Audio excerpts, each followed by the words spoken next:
الحمدللہ وقفا والسلام علی سید المرسلین اما بعد السلام علیکم ورحمۃ اللہ وبرکاتہ۔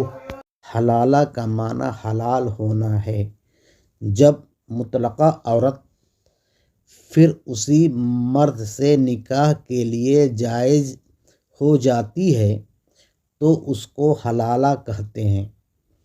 حلالہ ایک رات کے لیے نکاح کرنے کو نہیں کہتے ہیں، بلکہ یہ عمل حرام ہے۔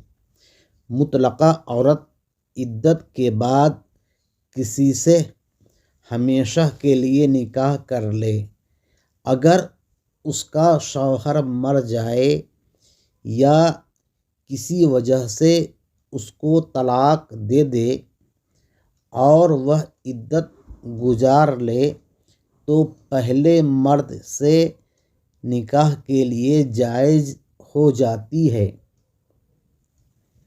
اسی کو حلالہ کہتے ہیں۔